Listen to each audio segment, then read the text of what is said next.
You are being manipulated right now, and you do not even know it. In every conversation, every decision, every relationship, someone is trying to influence your actions. But if you want to always be on top and have control over your life, then you must learn to spot and destroy the manipulators. Music in order to protect yourself from emotional and physical manipulation. It is crucial to be vigilant and recognize the various tactics that are often used by manipulators. So among the most dangerous techniques you need to recognize immediately is this manipulation occurs when an individual intentionally undermines your perception of reality, making you feel uncertain about what is true.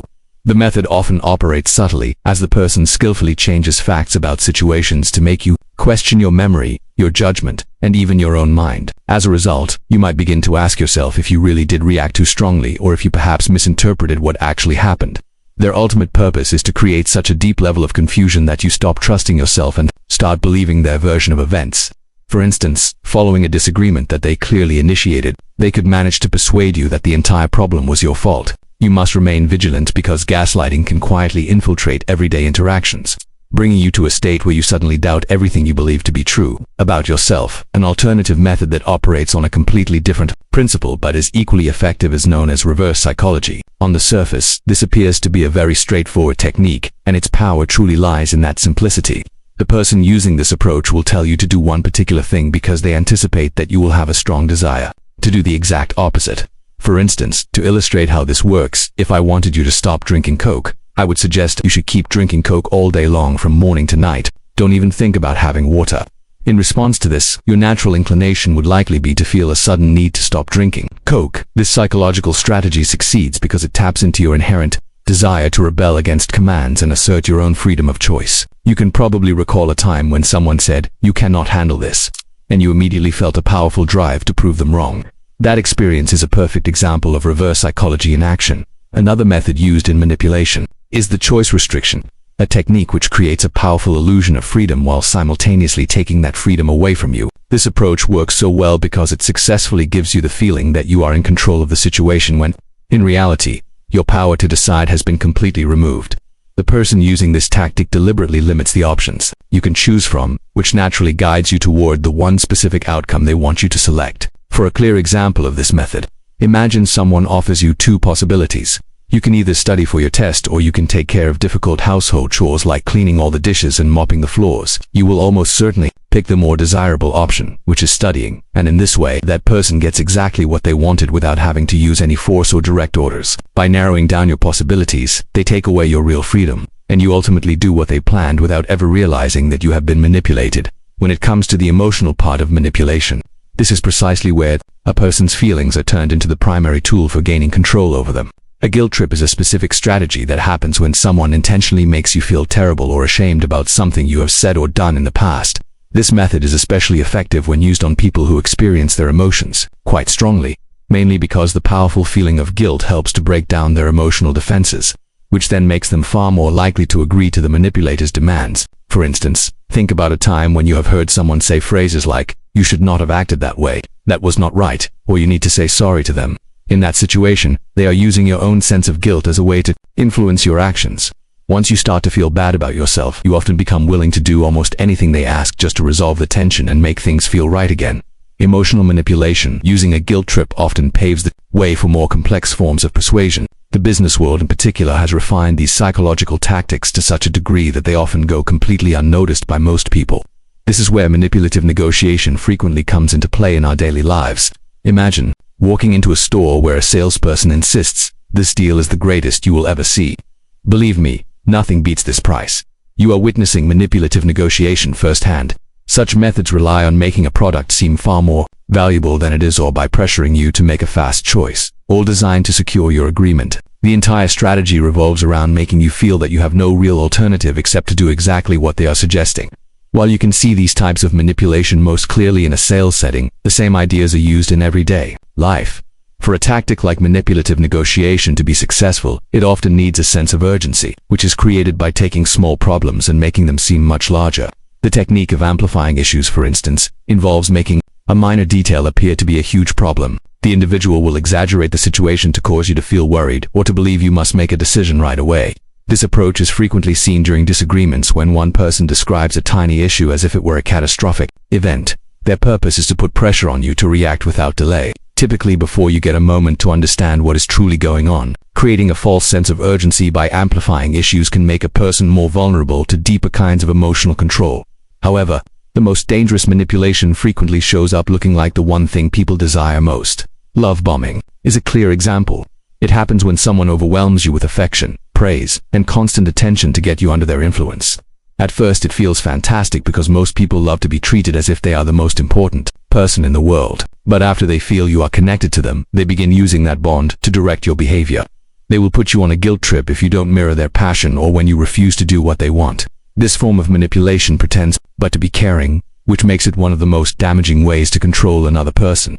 So manipulation such as love bombing clearly shows how positive feelings can become a method of control, proving to be just as powerful as negative ones. This intense affection is often followed by love withdrawal, which serves as the perfect contrast and can create what feels like an emotional prison for you. This is when the silent treatment is used, a situation where an individual decides to completely ignore you as a direct punishment for your actions.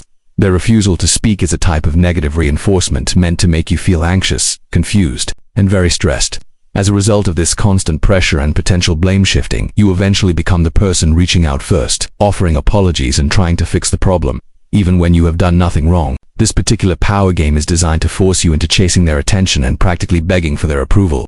Using silence as punishment makes a person desperate for attention and, at the same time, it separates them from a sense of their personal strength, which can be a form of stonewalling. This feeling of being alone is made much stronger when triangulation occurs, bringing other people into the argument and adding new kinds of mental pressure. Triangulation in relationships is when the manipulative person purposefully involves a third individual in your private conflict, usually to create more drama. For instance, the manipulator could use false comparisons by saying something like, "You see, even this other person thinks I am right," with the clear intention of making you believe that you are standing all alone and that your point of view has no support from anyone. The ultimate goal of this tactic, which may include elements of a guilt trip, gaslighting, or emotional blackmail, is to make you doubt yourself and feel incorrect simply because it seems like they have more people on their side. When someone brings other people into an argument to use against you, it can strongly make you feel like you are being ganged up on and that you have no one on your side. In a similar way, receiving too much praise can make you just as reliant on a person as negative actions can. It simply uses positive feelings instead of negative ones to achieve the same result. For instance, flattery might appear to be a completely harmless and kind gesture on the surface, but when a person uses it as a deliberate plan, it becomes a powerful tool for manipulation. People will give you an excessive amount of compliments to get you to join their side or to make you lower your defenses entirely. Once you begin to feel wonderful from all the nice things they say, you become far more open to doing whatever they ask without really thinking about their true intentions. These carefully planned compliments are meant to make you feel more relaxed and less cautious, which is the perfect setup for the urgent feelings they want to create next. This is where scarcity is introduced, as it works perfectly after they have boosted your self-esteem. This combination leads you to make decisions based on your emotions, instead of on logical thinking. The method of scarcity functions by making you believe that you are going to lose a very valuable opportunity unless you make a move very quickly. You can see this being used all the time in advertising with common phrases like, "This special offer will end tonight," or "We only have 3 of these left in stock." This strategy creates a strong sense of pressure in your mind, making you feel that you absolutely must act immediately, even if you are not totally confident about your choice. The use of scarcity creates a feeling of pressure, which forces you to make quick decisions without thinking things through properly. When you feel this kind of urgency, you can become more emotionally vulnerable, and this state of mind makes it much easier for other people to use psychological manipulation against you. An excellent example of this is emotional blackmail, which simply means someone is using your feelings as a weapon to force you into doing something you otherwise would not do. A person using this method will try to make you feel guilty, scared, or worried in order to get exactly what they want from you. You might hear them say phrases such as, "If you actually cared about me, you would handle this for me," or "Maybe, after all the things I have done for you, this is how you treat me."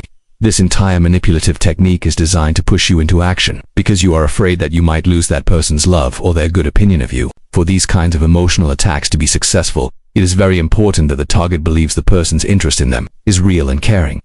This is where fake concern becomes such a powerful tool for control, because it provides the perfect disguise for their true intentions, making the manipulation incredibly difficult to see or to fight against. The tactic of fake concern is very tricky because it appears on the surface as if the person is genuinely worried about you and your general well-being. They will act very concerned about your life decisions or your recent actions, but in reality, their true motivation is just to control what you do. For example, they could easily tell you, "I am only saying this because I worry about you," but their real goal is to manipulate your personal choices, all while pretending to be a supportive and caring person. A hidden form of control that uses fake concern often goes together with someone avoiding responsibility for their own hurtful actions. When you try to talk to them about their behavior, people who are skilled at manipulation can redirect blame so effectively that the need for them to be accountable completely disappears. This is where blame shifting comes into play, which is a tactic where a person avoids taking responsibility by placing all the fault onto somebody else. And that person is usually you. You might bring up something they did wrong, but instead of just admitting their error, they will say things like, "Well, I had to do it because of you," or, "If you hadn't acted that way, then I wouldn't have needed to respond like this." They turn the argument around with such speed that all of a sudden you find yourself apologizing, even though you were not the one at fault in the beginning. When someone moves the blame onto another person, it is a form of manipulation that helps them protect themselves. At the same time, this action forces you into a position where you feel you have to defend your own actions. Taking this even one step further, some individuals completely change the story to make themselves seem like the one who has been hurt. This is known as playing the victim, which is used to gain sympathy from others and to avoid being criticized for anything they have done wrong. The person using this tactic will act helpless or claim they are misunderstood in order to get out of taking responsibility for their choices. For instance, you might hear comments like, "Nobody ever supports me," or they will tell you, "You have no idea what I am dealing with." This is designed to make you feel bad for them. So instead of focusing on the actual problem, you find yourself trying to comfort them and make them feel better. The strategy of playing the victim turns the whole situation around so completely that making someone accountable for their behavior becomes almost impossible. Changing how a person acts by using a system of punishments and rewards works on these same basic ideas of control. Negative reinforcement is a method that is different from positive reinforcement, which involves giving a reward for good behavior. Instead, negative reinforcement works by removing something that is bothering you to encourage you to behave in a certain way. As a clear example of this, a boss at work might take away some of your heavy workload, but this only happens after you have agreed to work extra hours. On the surface, it can feel like they are doing something helpful for you, but what is really happening is that they are pushing you to do more for them by offering you relief as a special kind of reward. The technique of negative reinforcement shows that taking away something unpleasant can be a very effective way to control someone, and this method can be just as powerful as hurting a person directly. Following this, another subtle form of control is passive aggression, which is an approach that lets a person show their anger in a way that allows them to later deny their real feelings. In simple terms, passive aggression is about being unfriendly in a hidden way rather than discussing a problem openly and honestly. The person might use other methods to express that they are upset. They could use sarcasm, give you compliments that do not feel real or sincere, or even quietly do things to cause problems for you behind your back. A good example of this is when someone says, "Oh, do not worry about it. You are the expert here," but their tone of voice makes it clear they believe the exact opposite. This kind of behavior lets them criticize you without looking openly mean, and as a result, you are often left feeling very confused about what they truly think. This method of passive aggression is effective because it keeps you guessing about the real problem, all while the person using it continues to act completely innocent. Moving on to a different tactic, when someone threatens to stop loving or caring for you, it represents one of the strongest forms of emotional control. This tactic is known as love withdrawal, and it is a very powerful type of emotional manipulation where a person threatens to take away their love, affection, or attention if you do not do precisely what they ask of you. This entire technique works by targeting your deep-seated fear of being abandoned or feeling rejected by someone you care about a great deal. This strong pressure often forces you to give in to their demands, not because you truly want to, but mainly because you are trying to keep the relationship going and avoid being left alone. When someone uses love withdrawal, which is the threat of taking their affection away, it makes another person feel very dependent and can be used against them through tactics like future faking. These empty promises about wonderful things happening later on are a powerful way to keep people stuck in bad situations that are not actually getting any better. This technique often involves false promises where a person leads you to believe you are going to get something of great value, only for it to be completely untrue. For example, a person could promise you a pay raise, a better job title, or another kind of special reward in the future if you just work exceptionally hard in the present moment. However, when that future moment arrives, they will always come up with a convenient excuse explaining why the promised reward hasn't appeared yet. This clever trick keeps you giving your all and putting in maximum effort, all while they are not required to deliver on anything they said. These types of false promises are designed to keep hope alive while providing absolutely nothing in return, which results in a frustrating cycle of continuous effort that never leads to a reward. To make this control even tighter, a manipulative person will begin the process of isolating you from all of your outside support networks, which makes you even more reliant on their empty words. The technique of isolating works by systematically cutting you off from friends, family, and anyone else who provides you with support. The manipulator does not want other people to have an influence on your choices or to offer you helpful advice.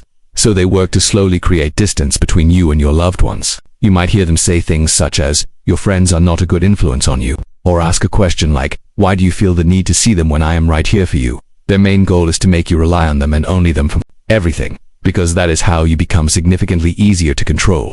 Isolating a person works by taking away other points of view that could show the manipulation for what it is. In this way, once a person is separated from friends or family, they become much easier to influence with messages based on fear. These scary messages would normally look like clear attempts at control, but being alone changes how you see them. This leads directly to fear-mongering, which is a tactic someone uses to control all of your decisions by making you afraid. To do this, they make possible problems or bad outcomes seem much bigger than they really are, all to make you feel unsafe and unsure about yourself and your situation. For instance, you might hear them say something like, "If you do not handle this, your entire life will collapse." Or they might try to pressure you by saying, "Everyone else is doing this, and if you do not, you will be left behind completely." The goal of this technique is to make you feel nervous and worried, pushing you to agree with their plan simply because they have made you believe that a terrible outcome is waiting. The technique of fear-mongering is most effective on individuals who have been separated from other people who could offer clear and sensible advice. The anxiety that comes from fake dangers combines powerfully with fake promises about what is coming next. This is where you see future faking, which happens when a manipulator describes big, exciting plans for your shared future as a way to get something from you today. For example, they might talk in great detail about how wonderful things are going to be if you just stick with them. Or they might describe the amazing life the two of you are going to create together. However, the key part is that they have no actual plan to make any of it happen. This whole performance is meant to give you a sense of hope that isn't based on reality, which keeps you committed to the relationship or the situation even when the manipulator has absolutely no intention of ever making those beautiful promises come true. The tactic of future faking is used to keep you invested in a relationship that doesn't have a real future or any true feelings. It makes you stay by giving you hope for wonderful things that are never actually going to happen. Then when you try to ask them about these broken promises, the person will often just refuse to have any kind of real conversation on the topic. This is where stonewalling begins, which happens when that person completely shuts down and will not talk about the issue or even agree that a problem exists. They might say things like, "I do not want to discuss this right now," or simply give you the silent treatment, which leaves you feeling upset and as if your feelings do not matter at all. By stopping all communication in this way, they manage to avoid being responsible for what they have done and put you in a tough spot, where you either have to let the issue go or keep trying to talk about it, which only makes you appear to be the one causing problems. Using stonewalling is a powerful way to avoid accountability, and it also successfully makes the person who is simply looking for answers seem like they are being unreasonable or asking for too much. The situation in a relationship can become even more complicated when a third party is brought into the picture to create a sense of competition and insecurity.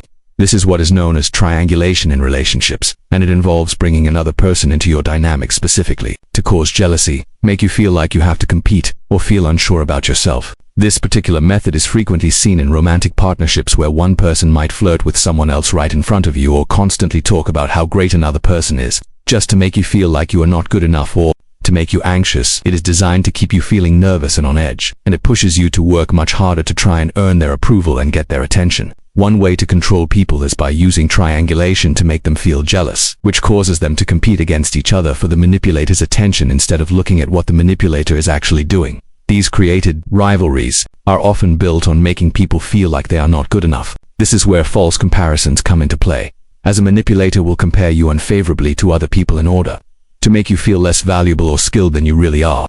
For example, they might ask a question like, "Why can you not be more like someone else?" Or they might make a statement such as, "That person would never act this way." The main objective here is to make you feel insecure so that you will try much harder to live up to their standards, even when the comparison itself is unfair or totally impossible to achieve. These false comparisons are designed to build insecurity, which in turn pushes people to work much harder for an approval that they will never really be given. The most skilled manipulators are able to set up situations where it is actually impossible for you to succeed. A double bind is a tactic that creates a situation where no matter which option you choose, you will be considered wrong in the end. A manipulator creates two conflicting rules or expectations so that whichever path you take, you are guaranteed to lose. As an illustration, they could say, "You never spend time with me," but then when you do decide to spend more time with them, they complain by saying, "Why are you always around? Do you not have anything better to do with your time?" This results in a no-win scenario that is meant to leave you feeling helpless and trapped. because there are no good choices available to you. Using a double bind makes sure that a person will fail no matter what they choose, which leads to ongoing frustration and makes them more dependent on the manipulator. Furthermore, even when a person does somehow succeed in meeting these impossible standards, the rules will suddenly and mysteriously be altered to keep them under control. The tactic of moving the goalposts involves constantly changing the standards or expectations, so that you can never actually achieve success. You could complete all of their requests perfectly today, but tomorrow they will simply inform you that it is not good enough and that you need to do even more than you did before.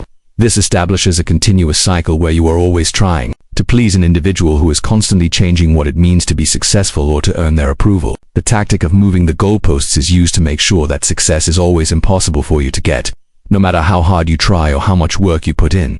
Following that, clever people who use manipulation often find ways to protect themselves from being blamed by dealing with complaints before they are even made. This leads us to preemptive defense, which is what happens when a person defends themselves before you even suggest they have done anything wrong. For example, they might say something like, "I know you are going to think I did this on purpose, but I really did not." Or they could state, "I am sure you are going to blame me for this, but it is not my fault at all." This approach is meant to stop any complaint before it even begins by making you feel that if you bring up the problem, you will seem like you are being unfair or not a reasonable person. Using preemptive defense stops you from talking about real problems and makes you look like you are being mean or too aggressive for even thinking it. When this type of defense does not work, people who use manipulation will often switch to another method, which is to act like they have no idea what it is happening even when it is very clear. Playing dumb is what happens when someone pretends they don't understand what you are talking about in order to get out of being responsible or to avoid doing something. You can explain a situation to them in a very simple way, but they will answer with something like, "I do not get what you mean," or "What are you talking about? I did not know I was supposed to handle that." This is intended to slow things down, make you feel upset, or get you so confused that you decide to just give up and stop talking about the issue. In this way, playing dumb helps to create delays and confusion, all while the person avoids taking any real blame for their hurtful behavior or for not doing what they should have. Next, being promised something that sounds wonderful only to have the rules changed later on is another one of the most widely used methods of manipulation. The bait and switch tactic starts when the person offers you something that sounds very appealing to get your attention, but as soon as you are interested, they change the original agreement completely. For instance, a person could offer you a new job with a really good salary, but right after you accept the job, they might lower the pay or add a lot more work for you to do. By that time, you have already agreed to it and are involved, which makes it much more difficult for you to try to leave the situation without having to deal with some kind of bad result. The bait and switch approach is effective because people get invested in an idea long before they learn the true cost of their decision. After becoming caught in one of these traps, any emotional reaction you might have is quickly dismissed and treated as if it is excessive or illogical. This connects directly to minimizing, which occurs when a manipulator intentionally plays down your feelings and concerns to make them seem unimportant. For instance, you may express that something has genuinely upset you, only for them to answer with "You are overreacting to this," or "This is not a big deal at all." This powerful method is used to make you feel that your emotions are wrong or do not matter, ultimately forcing you to question your own sanity and wonder if you are being reasonable when you are most likely being perfectly fair. Minimizing someone's valid worries can cause them to second guess their own feelings and question what they should normally expect in a similar way. Acting powerless and confused allows manipulative people to give their own duties to other people without having to ask for help directly. This tactic is known as feigned helplessness, which is when a person acts like they are unable or do not have the knowledge to do something, hoping that you will do it for them instead. For example, they might say things like, "I just don't know how to do this," or "I'm really bad at this sort of task," which encourages you to take control and then do all their jobs or chores for them. Through this behavior, they cleverly get other people to do their work, all while they look like they are innocent or just easily confused by simple jobs. By using feigned helplessness, a person can get someone else to manage difficult jobs for them, and they often look very thankful instead of looking like they are being manipulative. Another method to avoid being blamed for something is to overwhelm people with too much information, which can make the manipulator seem very detailed and helpful. This technique is known as overloading with information, and it works like an information dump. When using this method, the person gives you a huge amount of information, numbers, or small details that are not important, making it very hard for you to concentrate on the main point. They essentially cover up the important issue with useless facts, which makes you feel confused and allows them to sneak in their own agenda without you realizing it. This kind of information overload effectively hides the key details with facts that do not matter, which stops you from being able to focus on the real topic in a different approach. A person's own hard times or sad past can be used like a tool to make others feel sorry for them and to get out of facing blame for their actions. A sympathy ploy is what happens when someone intentionally talks about their personal difficulties or past pain just to get your sympathy and control what you do. They may frequently mention how hard their life has been, hoping that you will treat them more gently or simply ignore their mistakes and bad behavior. This is like they are playing the poor me role, which is designed to make you feel guilty if you ever try to talk to them about a problem they have caused. A sympathy ploy is a form of manipulation where someone uses your kind feelings and compassion to their own advantage. This is often done to shield the person from having to face any real blame for their own hurtful actions. In a similar way, they can also protect themselves from being held responsible for things by claiming to have a bad memory. This leads directly to the tactic known as pretending to forget, which happens when a person acts like they do not remember important things, all so they can avoid any responsibility. For example, you might ask them about a promise they made, and they will act surprised and say things like, "Oh, I completely forgot about that," or "That totally slipped my mind." They use this specific method to get out of their duties without making it look like they are purposely ignoring you or their promises. By pretending to forget what they agreed to do, people can escape their commitments while making it seem like they are just a bit absent-minded instead of someone who is intentionally letting you down. On a similar way that they control what you know about their memory, they also control the information you receive, which brings us to selective truth. This is a technique where someone shares only certain parts of the truth but leaves out the most important details in order to completely mislead you. They will tell you just enough to make them seem honest and like a person you can trust, but they very carefully leave out the specific information that would totally change your understanding of the whole situation. This creates a false appearance of being open and honest while they are actually still controlling the story to make things better for themselves. With selective truthing, a person can stay believable while still having full control over a story because they hide very important facts. Another method involves creating problems that are not visible to others, which then creates a chance to look like a hero by offering the solution. This is known as playing the savior, a situation where someone suddenly arrives to save the day, but they are often saving you from a problem that they secretly created themselves. They intentionally cause a mess without your knowledge and then, to present themselves as the hero when they fix it. This tactic makes them seem more important in your mind, which leads to you feeling that you owe them something and makes you more likely to depend on their help again. In this way, playing the savior helps to build your reliance and thankfulness, all while hiding the fact that the manipulator was the one who caused the problem to begin with. Following this, long moments of planned quietness can turn communication into a weapon that is used for control and discipline. This is called using silence as punishment, and it happens when the manipulator on purpose does not speak to you or ignores you for extended times. As a way to punish you for something you did, this is much more than just being quiet. It is a strategy designed to make you feel worried and desperate for their attention and acceptance. As a result, you might start to question what you did wrong and could even go out of your way to make them happy just to end the silence and return to how things were. This feeling of desperation that comes from using silence as punishment often leads people to give up their own beliefs and personal limits at the same time. Removing any middle options when making a decision forces individuals into taking extreme sides that ultimately help what the manipulator wants. This is a tactic called black and white thinking, and it involves showing you a problem as if there are only two choices, with no possibility for finding a middle path or a different solution. For instance, they could say, "You are either with me completely or you are my enemy," or they might state, "If you don't do this for me, it proves you do not care about me at all." This strategy effectively pushes you into a tight spot where any choice that doesn't directly support them is made to feel like the wrong or unsupportive decision. All of these approaches are very effective manipulation techniques that individuals might use every single day, whether they appear in personal relationships, in the workplace, or even during everyday chats with people you don't know well. Understanding these methods can give you a better position in any kind of situation. The purpose of learning this is not to use these tricks on others, but to protect yourself from being caught in another person's plan and losing your own sense of control. Hello guys, this is the manager of this channel speaking. Don't forget to subscribe to help this channel